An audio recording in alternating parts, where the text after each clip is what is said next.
Good afternoon, and welcome back to the One Celtic Fans View. This afternoon, I'm going to get to what Celtic posted in a minute or so. I feel that Celtic are definitely not reading the room as well as what they could be. Especially when you have the likes of the Celtic Supporters Limited putting out statements, and more importantly, from my perspective, is the Celtic Supporters Association.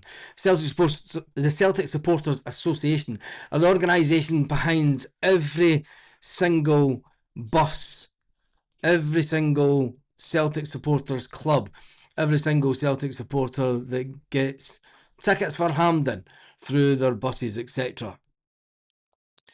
They have put out a statement this afternoon, and a very damning statement at that. Let me just turn that down a bit. Why is that microphone playing up the way it is?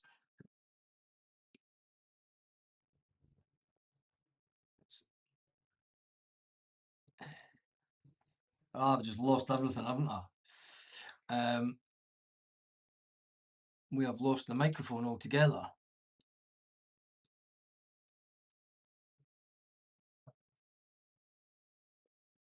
This head's up. Hopefully that is back and we're all going fine. Yeah, there we go. Anyway, the Celtic Supporters Association and the statement that the Celtic supporters, just give me a second because this is all over the place this afternoon. Yeah, that's it, back to normal. Right, let's get over to the Celtic Supporters Association statement. I was part of, obviously, every Celtic supporter that goes on a supporters bus is pretty much part of the Celtic Supporters Association. And this is the statement. I'll need to try and get this screen down a bit.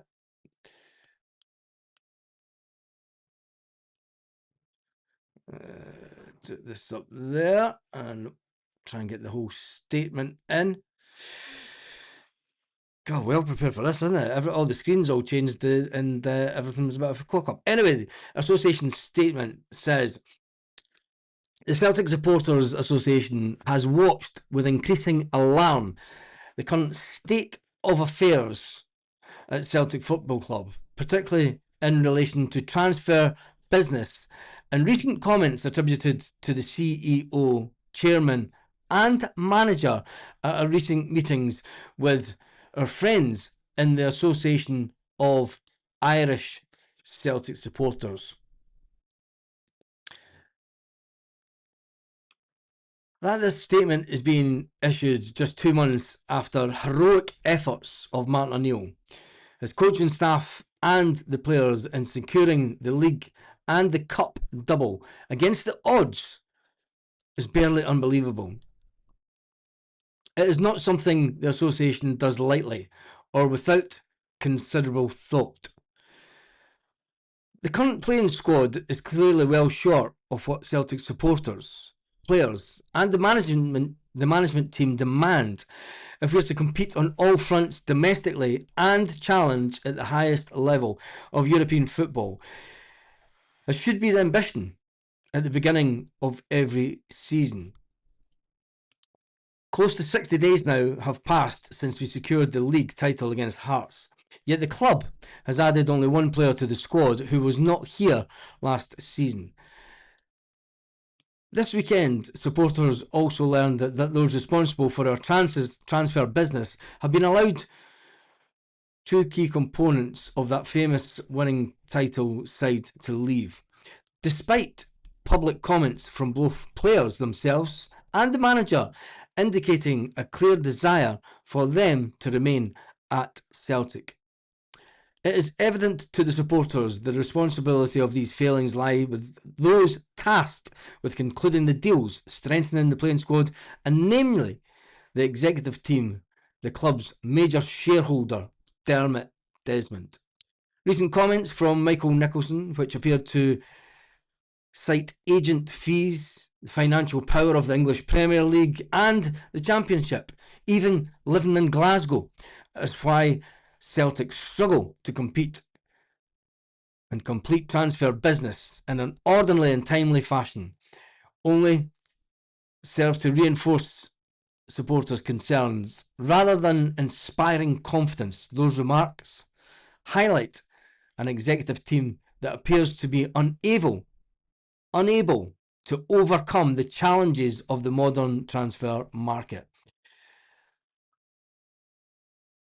That these were the most notable public comments since the backing of Wilfred Nancy in early January speaks for itself.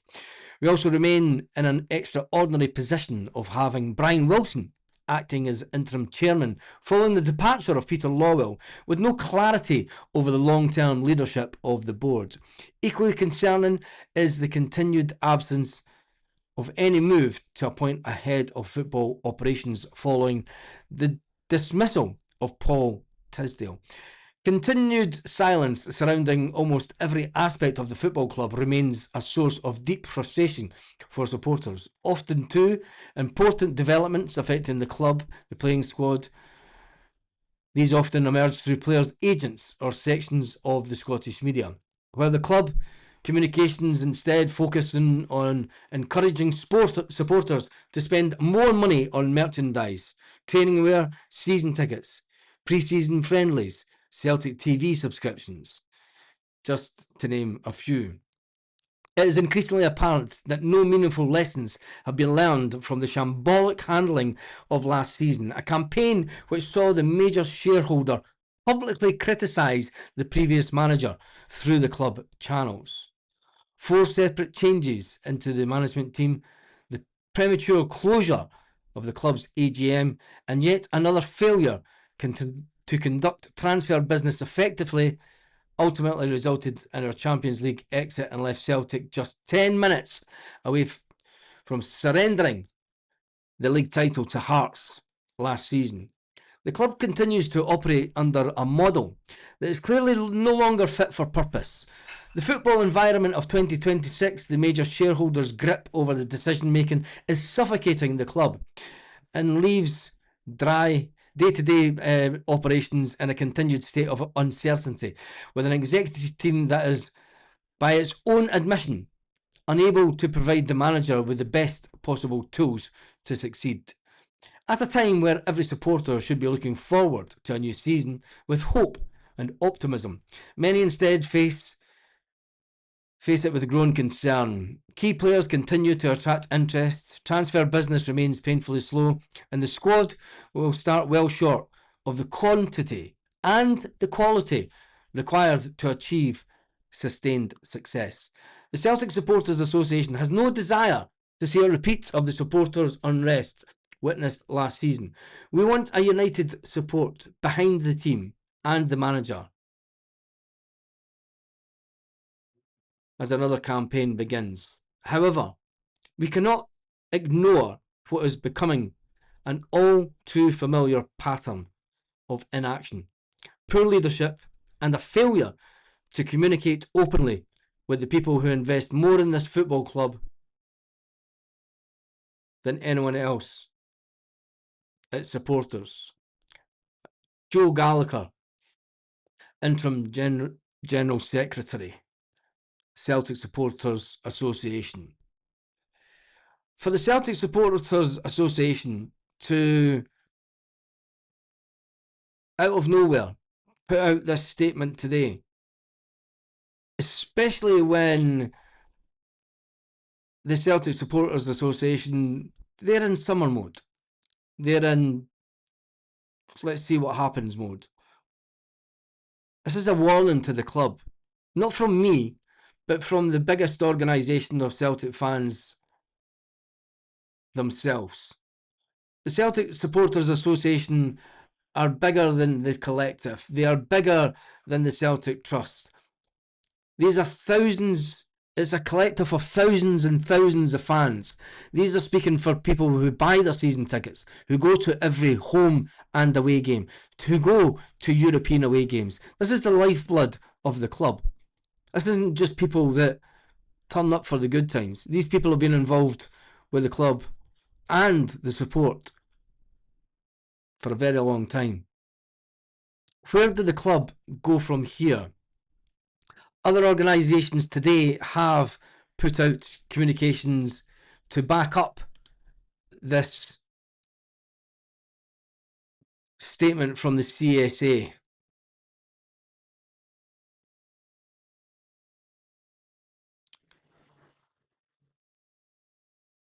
I don't know what they're expecting from the statement. It doesn't demand any changes, but it does say to the board that we are watching you and that we know that nothing's changed. The Supporters Association, Celtic Supporters Association, has no desire to see a repeat of supporter unrest. But what do you do? What do we do?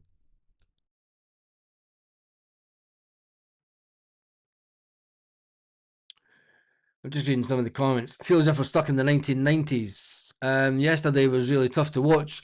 Lack of everything, no passion, no energy. It was a wake-up call. Dark years if fans put up with this. We are now such a laughingstock. It is embarrassing to those pagans who have brought in 6, I think, already.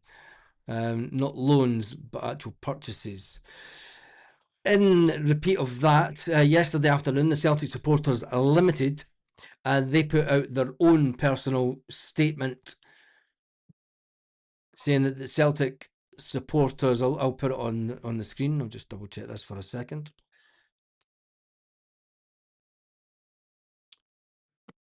Is it? The mic's too high. I'm going to put that right down.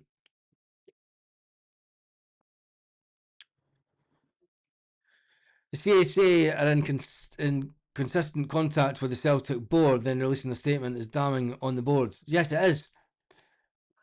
It is. You know, they are one of the organisations that is in touch with Celtic on a weekly basis. You know, so it is a very difficult situation. Now I'm going to get to the Celtic Supporters Limited. The Celtic Supporters Limited, they put out a statement as follows also. Sorry, my throat's a bit croaky this afternoon. Celtic FC PLC is run by an accountant and a lawyer. Strategy, research and calls this thorough leadership.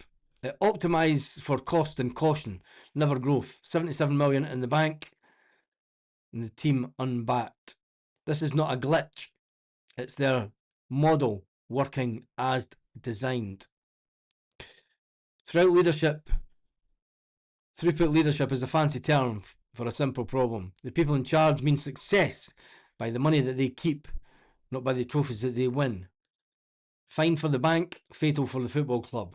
Nobody buys a season ticket to admire a bank balance. It's normal for a company to have cash in the bank. For Celtic, it's a scoreboard. At the football club, it's only fuel. The board has packed 77 million in the tank and refused to drive. They think the fuel is the prize. It's not. It's the team. Celtic have won already because they have the money in the bank. The Celtic Fans Collective have come out and put out a statement also following the CSA. In April, Brian Wilson rightly described the Celtic Supporters Association as a well-established and well-respected organisation which doesn't raise issues lightly. Today, the Celtic Supporters Association, a founding member of the collective, has issued a statement expressing serious concerns at the running of the club. It's unbelievable to think that before a ball's even kicked, Ryan, you've got it exactly, mate. Surely we can't all be wrong at this point. I don't know, it'll be 100 million by now. Yeah, 100 million by now because we've got the season ticket money in the bank. It's well in the bank. Um, you can't get away with lowballing clubs years ago. Those days are long gone. Small clubs will no longer sell their assets on the cheap, just like what Celtic do. We need to actually boycott games, make the board lose money, or to hurt the club in the short term to get rid of the parasites that have infected our club. Once they're gone, we pour our cash into the club again. Lockjaw 1888, I'm thinking that it's the only way forward. I think that we go as a fan base. People go to the first game of the season and they fully back the achievements of Martin O'Neill. The fans fully back the achievements of Martin O'Neill and the players on what they did last season. And then I think that seriously, Celtic fans need to think about the way forward, because today as well, and this is unbelievable by the club, the post that the football club put out today. The Coronation Cup restored to its original glory. Wow.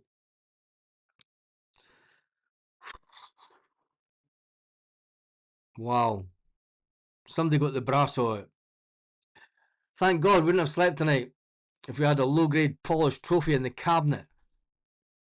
It's like a new Shining. It's like a new Shining. How about restoring the playing team to its original glory, says Alex. Does anyone working at Celtic FC read the room? Yet the rest of the place is going up in flames. What about restoring the team to its glory with some quality new players? Signed anyone yet? Restore, have a plan to its former glory. Cleaner polishes, cup, shocker. Is Nicholson the hun gone yet? I'd rather have Nancy back than him standing at our club. Embarrassing. Yeah, you kind of get the thing, sign some players. And then you kind of get the gist of it, don't you? Are we getting a new top or DVD to celebrate?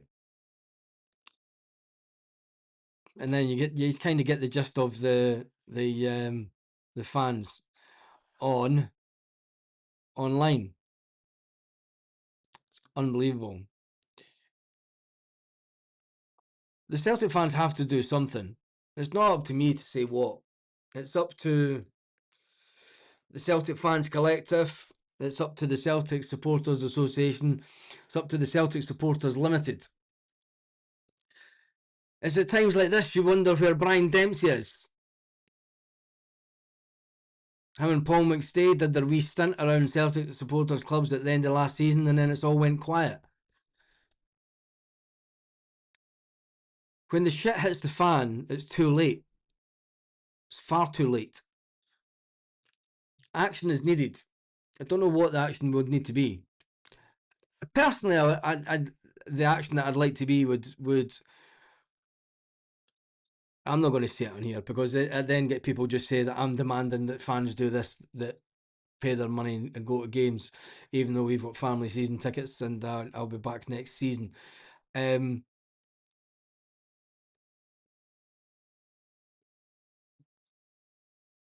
Let's jump into some of the comments before we finish up this afternoon, because I'll tell you one thing, Celtic are not reading the room when it comes to what fans, what the fans really think. I'm going to have to get a new microphone, aren't I? Surely we can't all be wrong at this point. Enough is enough. This must not continue. We're turning into a laughing stock of football. Business model that worked 25 years ago doesn't mean it will work today, and the board seems to think they will. It's interesting because there was a comment this morning said, do you not think that the board that have ran the club with the same kind of, well, the Celtic supporters petition for Rod Stewart to buy the club? Are you joking? That's even worse. That's even worse. Wilson and the rest of the board do not respect anyone. No, they don't. And they have managed to con us into believing. The Martin O'Neill honeymoon is over. Hopefully, they either reacts internally for change or walks away and shows these imbeciles up for what they are. It's absolute bonkers.